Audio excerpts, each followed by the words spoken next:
Xin chào các bạn đã đến với kênh Sắc Màu Cổ Tích và hôm nay chúng ta sẽ được lắng nghe câu chuyện mang tên Cây tre chăm đốt.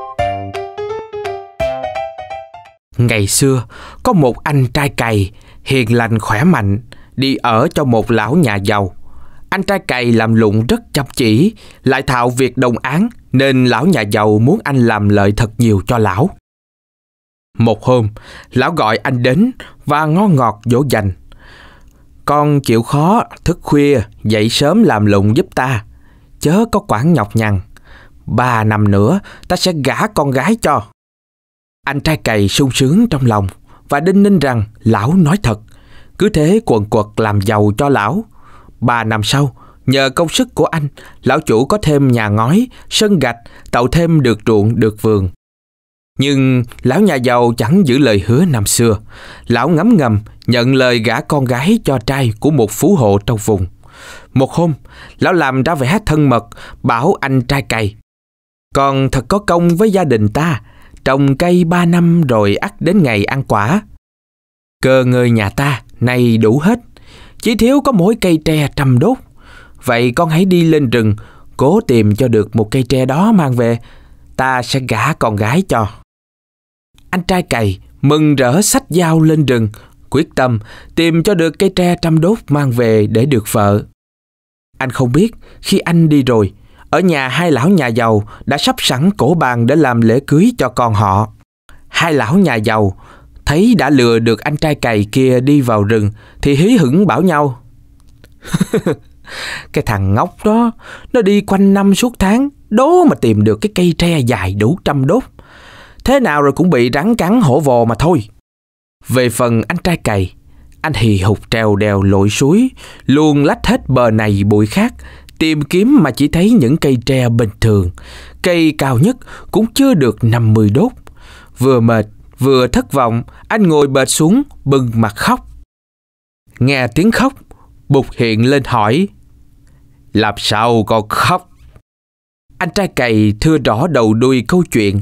Bụt cười bảo: "Khó gì việc ấy. Con hãy chặt đủ 100 đốt tre, đem xếp nối với nhau, rồi chỉ cần hô khắc nhập thì có ngay cây tre trăm đốt." Nói xong, Bụt liền biến mất. Anh trai cày làm đúng như lời Bụt bảo. Quả nhiên, cả 100 đốt tre dính lại, nối với nhau thành một cây tre dài đủ 100 đốt. Anh sung sướng nâng lên vai vác về, nhưng cây tre lại dài quá, vướng bờ vướng bụi không sao đem ra khỏi rừng được. Anh lại ngồi xuống khóc. Bụt hiện lên hỏi: "Cây tre trăm đốt có rồi, sao có con khóc?" Anh nói: "Tre dài quá, không làm sao vác về nhà được." Bụt liền bảo: "Con hãy hô khắc xuất, những đốt tre ấy sẽ rời ra ngay." Anh làm theo lời Bụt. Tự nhiên cây tre rời ra thành 100 đốt. Anh kiếm dây rừng, buộc làm 2 bó, mừng rỡ cánh về. Lúc về tới nơi, thấy hai họ đang ăn uống linh đình và sửa soạn đón dâu. Anh mới biết rõ là lão nhà giàu đã lừa anh, lén lút đem con gái gả cho người khác. Anh giận lắm, nhưng không nói năng gì, lẳng lặng xếp 100 đốt tre nối nhau và hô khắc nhập. Anh vừa hô xong, lập tức một cây tre đúng 100 đốt tươi xanh hiện ra trước mắt mọi người. Lão chủ thấy lạ, chạy lại gần xem. Anh đọc luôn: khắc nhập. Lão ta dính liền ngay vào cây tre, không tài nào rứt ra được. Lão thông gia thấy vậy, chạy lại tính gỡ cho nhà chủ. Anh đợi cho hắn tới gần, rồi lại đọc khắc nhập. Thế là cả lão ta cùng bị dính chặt luôn vào cây tre.